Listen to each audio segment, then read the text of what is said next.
할렐루야. 이 수협에 참석하시는 우리 일신교회 모든 성도들 가운데 하나님께서 주시는 놀라운 은혜와 축복이 함께하기를 주님의 이름으로 기도합니다. 우리 옆에 계신 분과 함께 인사할까요? 주님의 이름으로 사랑하고 축복합니다. 함께 인사하겠습니다.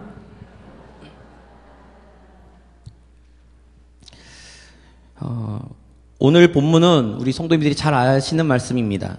오병이어의 기적이죠. 아마 이 본문을 읽고 이 본문에 대한 설교를 듣는 모든 성도님들은 오병이어 같은 놀라운 역사와 놀라운 기적이 우리의 삶 가운데 넘쳐나는 것을 기대하시고 또 그 넘쳐나는 하나님의 능력이 우리의 삶을 융택하게 하고 우리의 삶을 편안하게 만들 것을 기대하는 분들이 많으실 겁니다. 아마 벌써 이 본문을 읽으면서 아마 그런 기대감 가운데 설교를 들으시는 분들이 계실 거예요. 저는 오늘 그 기대감을 깨트릴 겁니다. 저는 반전을 좋아해서요. 우리 성도님들, 우리가 창세기 3장에 선악과를 따먹고 난 이후에 우리가 죄인이 되었을 때, 죄인이 되고 난 이후에, 하나님의 형상을 잃어버리고 난 이후에 우리에게 찾아온, 그리고 우리가 누구나 갖고 있는, 공통적으로 갖고 있는 한 가지가 있어요. 하나님께서 우리에게 주신 거는요, 수많은 욕구, 수많은 어떤 그런 욕심? 그런 모든 것들이요, 사실은 하나님께서 우리에게 허락하신 겁니다. 질투가 나쁜 건가요? 아니에요. 하나님도 질투하시잖아요. 사랑하는 게 나쁜 건가요? 아니, 사랑을 하는 게 좋죠. 우리가 철학자들이나 사람들이 갖고 있는 그 수많은 욕구들, 욕망들, 그거 하나님께서 우리에게 허락하신 겁니다. 배고프면 먹어야 되고요. 추우면 입어야 되고요. 조금 더 편안한 삶을 살고 싶어 하는 것이 인간이에요. 그런 욕구와 욕심들이 우리를 규정한다? 우리의 죄악들을 규정한다? 저는 그 논리에는 조금 부정적입니다. 우리가 딱 하나 바뀌었어요. 제가 보니까. 딱 하나가 바뀌었습니다. 뭐가 바뀌었냐면, 예전에는 하나님의 형상을 갖고 있는 인간은 자기 중심적인 사람이 아니었다는 거예요. 하나님의 형상을 갖고 있는 사람은 하나님 중심이었고 내 주위에, 내 주변에 내가 사랑하는 사람들 중심이었습니다.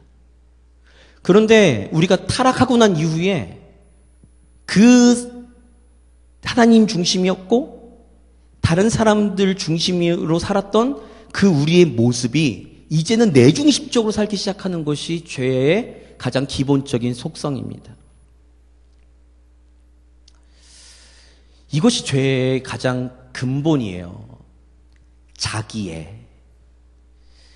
그런데 이제 오늘날 상담이나 심리학자들은 자기애를 굉장히 중요하게 생각합니다. 내가 내 스스로를 사랑해야 되는 거. 그것이 과연 우리의 잘못된 것들을 바꿀 수 있을까 했을 때 성경에서 가리키는 건 전혀 달라요. 성경에서는 자기 중심적인 것들이 아니에요. 고린도전서에 보면 바울이 고린도 교회를 향해서 이렇게 권면합니다. 나보다 남을 낮게 여겨라. 우리 성도님들 예수님과 율법사가 대화할 때 예수님께서 물어보시잖아요. 율법이 무엇이냐? 자, 하나님께서 말씀하신 율법의 핵심이 무엇이냐 했을 때 율법사가 뭐라고 얘기합니까? 하나님을 사랑하고 내 이웃을 사랑하는 것. 여기서 사랑은, 성경에서 말하는 사랑은 고린도전서 13장에 우리가 잘 알고 있는 바울의 사랑에 대한 권면이죠. 그 사랑에 대한 권면인데 저는 그 수많은 것들을 나열하고 싶지 않습니다. 사랑은 그 대상을 위해 사는 거예요. 사랑은요, 그 대상을 위해서 내가 살아갈 때 내 모든 판단, 내 모든 것들을 규정할 때 그 상대방, 내가 사랑하는 대상을 위해서 하는 것, 그것이 사랑의 본질입니다. 하나님께서 우리를 사랑하셨어요. 만약에 하나님께서 하나님 중심적으로 우리에게 하나님의 사랑을 하신다? 그것을 감당할 사람이 과연 누가 있겠습니까? 하나님 중심으로 내가 너를 사랑하니까 넌 이렇게 해야 된다라고 이야기하셨다면 이 자리에 아무도 앉아있을 분이 아무도 없어요. 앞에 있는 저도 마찬가지고요. 하나님이 우리를 사랑하셨다는 것은요, 하나님 중심적으로 우리를 움직이려고 하시는 것이 아니라 하나님이 사랑하는 대상이었던 우리를 위해 하나님께서 해줄 수 있는 모든 것들 다 해주신 겁니다. 그것이 예수 그리스도가 이 땅에 오신 이유였고요. 십자가에 달려 돌아가신 이유가 바로 거기에 있습니다. 예수님께서 이렇게 말씀하시죠. 서로 사랑하라고요. 우리를 서로 사랑하라고 이야기합니다. 요한일서에 보면 사도 요한은 끊임없이 우리에게 사랑을 실천해야 된다고 이야기합니다. 하나님을 사랑하는 것, 그것은 하나님 중심으로 사는 것입니다. 내 이웃을 사랑하는 것, 그것도 내가 사랑하고 내 이웃들, 내 주변에 있는 사람들을 위해서 사는 것, 그것이 성경에서 말하고 있는 그리스도인답게 사는 방법이에요. 좀 어렵죠? 우리 성도님들. 제가 도대체 요한복음 6장 펴놓고 오병이어 기적을 이야기하면서 도대체 왜 이 얘기를 하는가 이해가 안 되실 겁니다. 오늘 본문을 보면 크게 두 부류가 나옵니다. 예수님을 중심에 놓고 두 부류가 나와요. 한 부류는 제자들입니다. 또 한 부류는 어린아이입니다. 오늘 제가 설교 제목을 이렇게 했어요. 내 삶 속에서, 그러니까 삶 속에서 오병이어의 기적을 경험하고 싶으면 이라고 제가 설교 제목을 적었어요. 이 오병이어의 기적이 일어날 수 있는 조건이 있다는 거죠. 이 조건이 제가 앞에서 길게 서두로 이야기했던 바로 그 내용입니다. 오늘 그 본문을 천천히 살펴보면서 우리의 삶 가운데 예수님께서, 하나님께서 주시는 그 놀라운 오병이어의 기적을 내 삶 가운데 풍성하게 이루면서, 누리면서 사는 방법이 무엇일까? 함께 나눠보려고 합니다. 말씀 같이 보겠습니다. 말씀 1절에서부터 4절 읽겠습니다. 그 후에 예수께서 디베라의 갈릴리 바다 건너편으로 가심에 큰 무리가 따르니 이는 병자들에게 행하시는 표적을 보았음이로라. 예수께서 산에 오르사 제자들과 함께 거기 앉으시니 마침 유대인의 명절인 유월절이 가까운지라. 예수님께서 계속 하나님 나라에 대한 가르침을 하셨어요. 지역을 옮겨가시면서 예수님께서 가르치셨죠. 하나님 나라에 대해서. 하나님 나라에 대해서 가르치는데 이 가르치시는 것과 병행해서 무엇을 하셨냐면 귀신도 내어쫓고 병자들도 고쳐주고 문제가 있는 사람들의 문제를 해결해 줬습니다. 이 수많은 것들을 본 많은 무리들이 예수님을 따르기 시작했어요. 예수님께서 이제 갈릴리 바다 건너편으로 건너가셨는데 그곳까지 수많은 군중들이 따라오는 거죠. 따라오고 있습니다. 그래서 5절 같이 읽겠습니다. 예수께서 눈을 들어 큰 무리가 자기에게로 오는 것을 보시고 빌립에게 이르시되 우리가 어디서 떡을 사서 이 사람들을 먹이겠느냐 하시니 5절에 예수님께서 큰 무리가 따라오는 걸 보시고는 긍휼한 마음이 드셨어요. 긍휼한 마음이 드셔가지고 좀 제자였던 빌립에게 물어봅니다. 빌립아, 저 수많은 군중들이, 저 수많은 무리들이 우리에게 오는데 저 사람들이 지금 배가 고플 것 같은데 저들을 먹였으면 좋겠다. 우리가 그러면 떡을 사서 어떻게 먹이겠느냐라는 거예요. 예수님의 마음은 자신의 가르침을 듣고 따라오는 수많은 군중들에게 있었어요. 군중들이 예수님께 그 가운데는 병자들도 있었겠죠. 예수님의 가르침만을 받으려고 따라오는 사람들보다는 제 개인적인 생각에 아까 2절에 병자들에게 행하시던 표적을 보고 사람들이 따랐던 그 기록을 보면 분명히 수많은 사람들이 아마도 병자였을 겁니다. 어떻게든 자신의 병을 고쳐보려고, 그리고 또 예수님의 가르침을 들어보려고 그 예수님을 목숨을 걸고 따라가는 거죠. 그 병자들과 그 수많은 무리들이 예수님께로 따라오는데 그들의 배고픔을 보셨어요. 그래서 예수님께서 빌립에게 물어보는 거죠. 저들을 어떻게 먹일까? 저들을 어떻게 케어할까? 저들을 어떻게 그 배고픔과 그 굶주림 가운데 그들을 어떻게 위로할까? 이것이 예수님의 마음이었습니다. 그게 빌립에게 물어보셨죠. 근데 빌립의 대답이 재밌습니다. 빌립의 대답 7절입니다. 같이 읽겠습니다. 빌립이 대답하되 각 사람으로 조금씩 받게 할지라도 200데나리온의 떡이 부족하리이다. 빌립이 대답하죠. 예수님, 각 사람에게 조금씩 나눠줘도 200데나리온이나 되는 떡을 준비해도 안 될 겁니다. 다른 성경에 보면 그 떡을 지금 구할 수도 없습니다. 뭐 그런 의미의 빌립의 대답이 나와요. 빌립은 예수님이 가졌던 마음을 읽지 못했습니다. 예수님의 마음을 읽지 못했어요. 그래서 자신들이 가지고 있는 돈, 자신들이 공급할 수 있는 한계, 자신들이 어떻게 해야 될 것인지에 대해서 생각하기 시작했죠. 거기엔 답이 없습니다. 왜냐하면요, 빌립과 제자들은 자기 중심적으로 생각하기 때문에 그들에게 그 굶주린 군중들을 바라보기보다는 자신들의 호주머니를 바라보게 되어 있죠. 자신들이 공급해야 될 떡을 어디서 공수해야 될 것인지에 대해서 갈등하기 시작합니다. 왜 그럴까요? 그거는요, 자기 중심적이기 때문에 그렇습니다. 예수님께서 이렇게 물어보셨고 빌립의 대답을 들으신 이유가 있습니다. 6절의 말씀 같이 볼까요? 6절입니다. 이렇게 말씀하심은 친히 어떻게 하실지를 아시고 빌립을 시험하고자 하심이라. 여기 재밌는 구절이 있죠. 예수님께서 이렇게 물어보신 이유가 있습니다. 뭐죠? 답은 예수님이 갖고 계셨어요.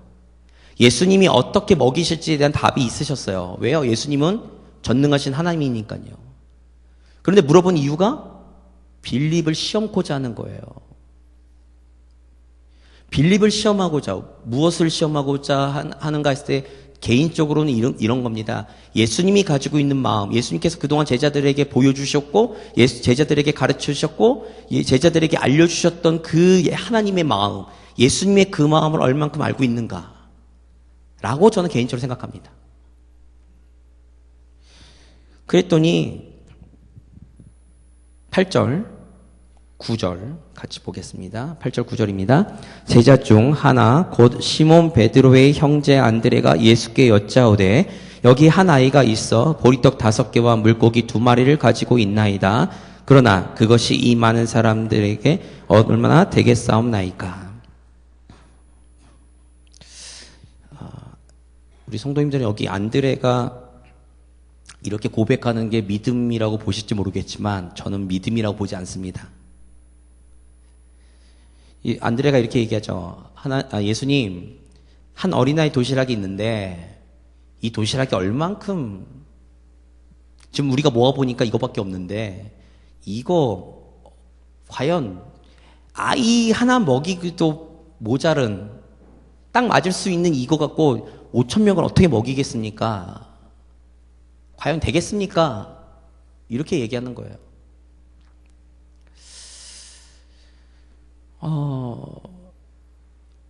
빌립과 안드레의 대답.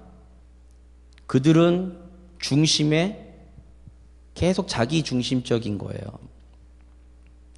근데 제가 아까도 설교 초반에 이렇게 말씀드렸죠. 여기에는 지금 예수님 중심으로 제자들과 한 어린아이 대칭된다고 말씀드렸어요. 저는 이 한 어린아이에 집중하고 싶습니다. 한 어린아이가 자기가 먹을 도시락이에요. 저는 완전 서울 사람이라 남에게 피해를 주는 것도 싫고요. 남의 저에게 피해를 주는 것도 싫습니다.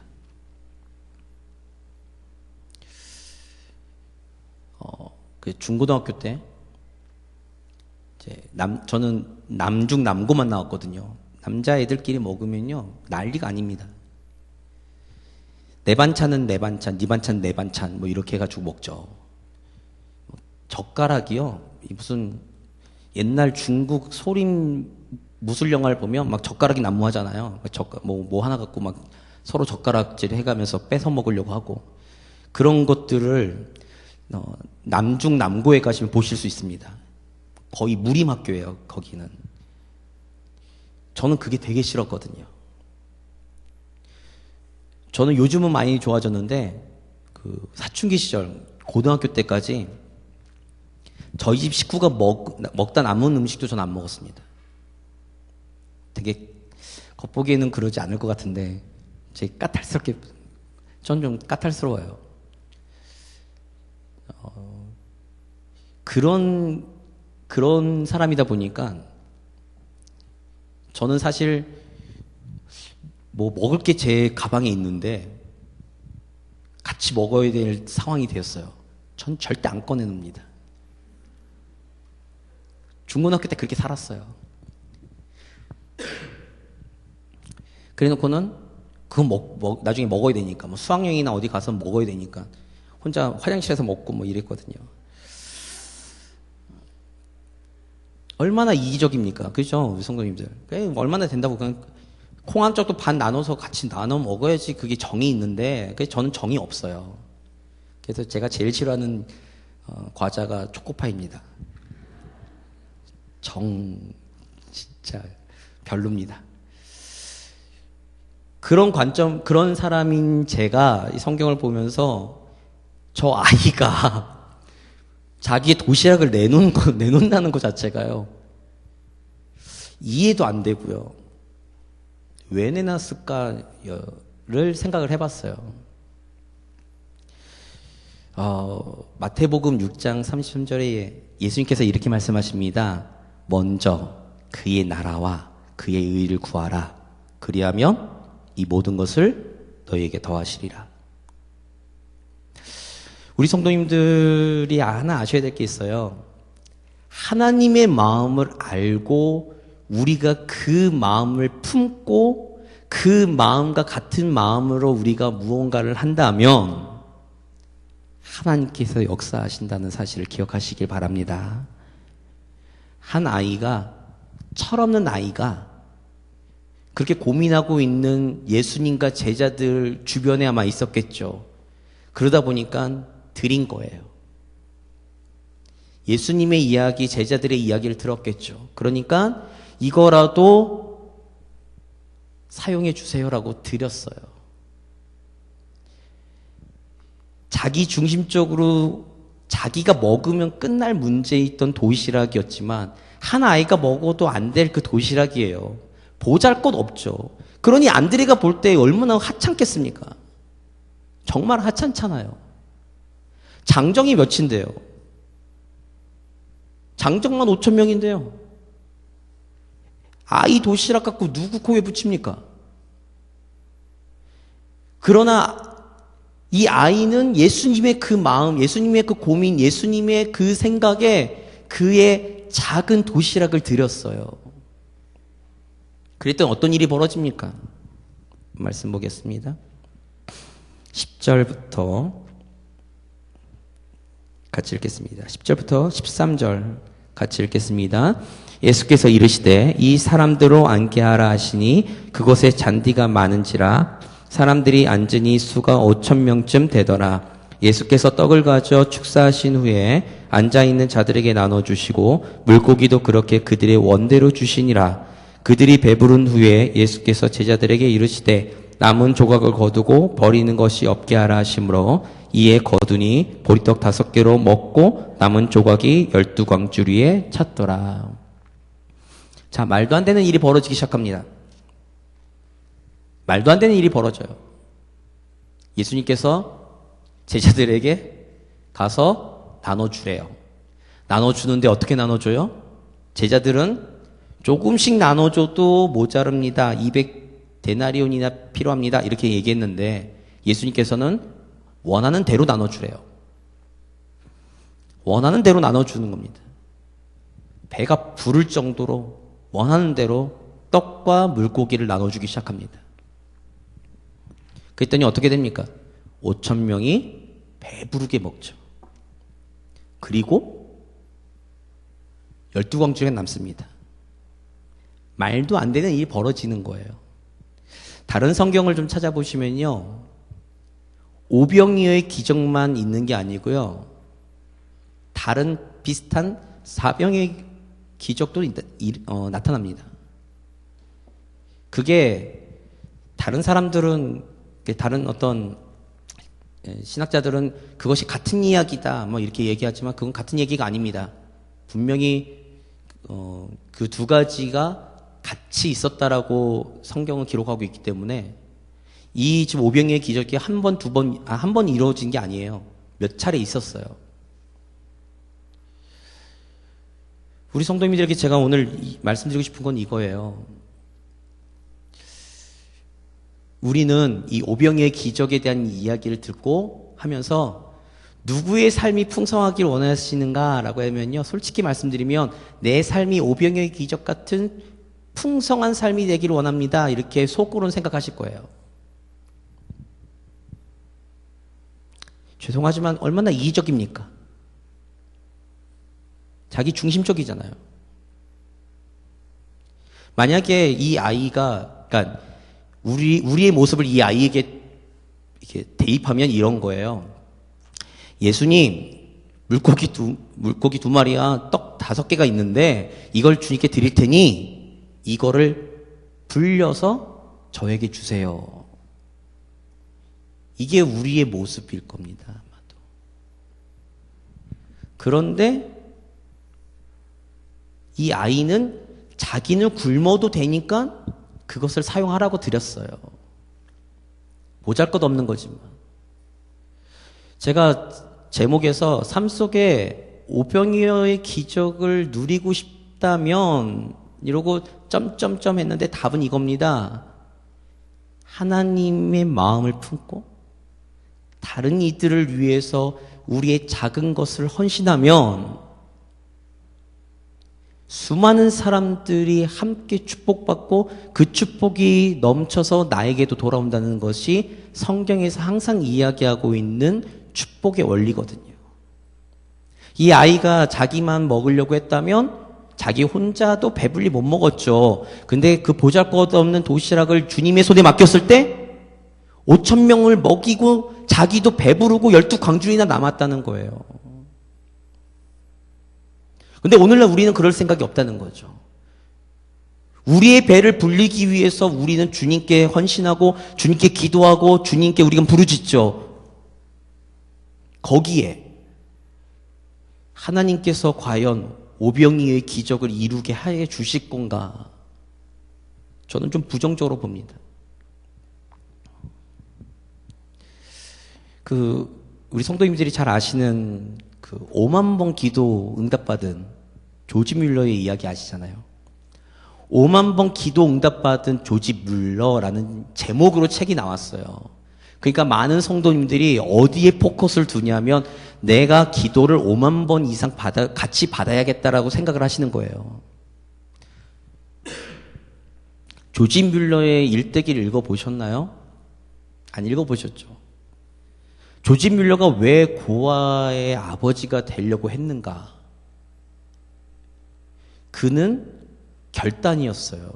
자신이 잘 목회하고 있었는데 목회하고 자기는 평화롭게 그러니까 이게 편안하게 살 수 있는 여건이었어요. 그런데 성경 말씀이 진짜로 삶 가운데 하나님께 역사하시는 것을 내 삶 가운데 보여주고 싶은 마음이 기도하고 하나님의 말씀을 읽는 가운데 자신에게 도전이 되었던 거죠. 그래서 고아들이 아버지가 되신다는 성경 구절 하나를 붙잡고 그는 아무 도움도 받지 않고 오직 하나님의 인도하심과 은혜를 바라보면서 그는 고아원을 차립니다. 근데 우리는 그 믿음의 결단에 대한 것들은 보지 않고 뭐만 보죠? 오만 번 기도 응답 받은 것만 보시는 거예요.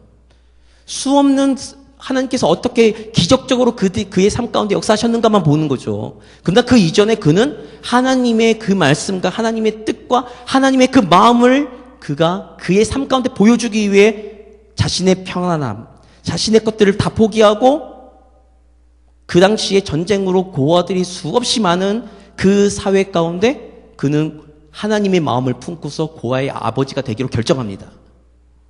그리고 고아원을 차리죠. 그래서 이루어지는 일들이 하나님께서 그의 삶 가운데 어떻게 그가 고아원을 운영하는 것 가운데 어떻게 기적적으로 역사하셨는가를 보여주는 거였어요. 조지 밀러가 5만 번 이상 기도 응답 받은 것 그가 기도 응답 받고 싶어서 받은 게 아닙니다.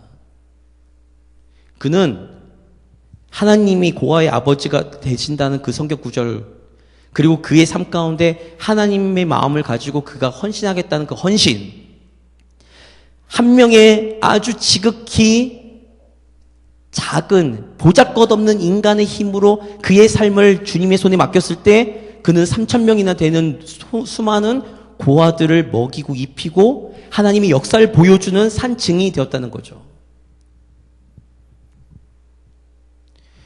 오늘날 하나님께서 역사하지 않는가? 아니요. 하나님께서 역사하시죠. 그런데 한 아이처럼 조지 뮬러 목사처럼 하나님의 마음을 품고 하나님의 마음을 이해하고 하나님의 마음을 가지고 자신의 작은 것들, 자신의 작은 삶, 주님 손에 맡기는 헌신이 없다는 것입니다.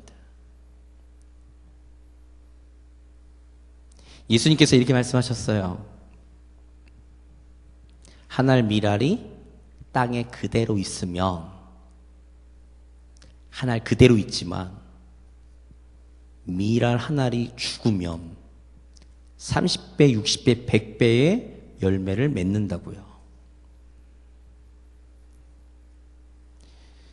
제가 예전에 설교 때도 이 말씀을 드렸는데 저희 학교, 신학교 모토가요. 이 미랄 정신입니다. 이 미랄 정신에서 제가 학교를 다니는 내내 얼마나 싫어했는지 몰라요. 미랄이 죽어야 된대요. 그래야지 30배, 60배, 100배 열매를 맺는데요. 그래서 학교에서 어떻게 가르쳤냐면 니네가 죽어야 된다는 거예요. 목회자의 길을 걷는 너희가 죽어야 교회가 풍성하게 되고 성도들이 풍성하게 되고 더 나아가서 한국교회와 한국이 변할 거라는 거였어요. 그래서 맨날 신학교 때 듣던 얘기가 뭐냐면 니네 죽어야 돼, 죽어야 돼 이 얘기만 들었어요. 얼마나 듣기 싫은지 모릅니다. 전 정말 싫었거든요. 그런데 제가 20년 정도 되는 사역 기간 동안에 전반부에는 내 중심적으로 살고 내 중심적으로 했던 그 일들이 아무런 열매를 맺지 못했지만 내 것을 포기하는 순간부터는 열매가 보여지기 시작하더라고요. 우리 성도님들, 우리 일신교회가요, 저는 이 오병이의 기적이 넘쳐나는 교회가 되기를 간절히 사모합니다. 우리 성도님의 삶 가운데도 이런 오병이의 기적이 나타났으면 좋겠어요. 그런데 그 전에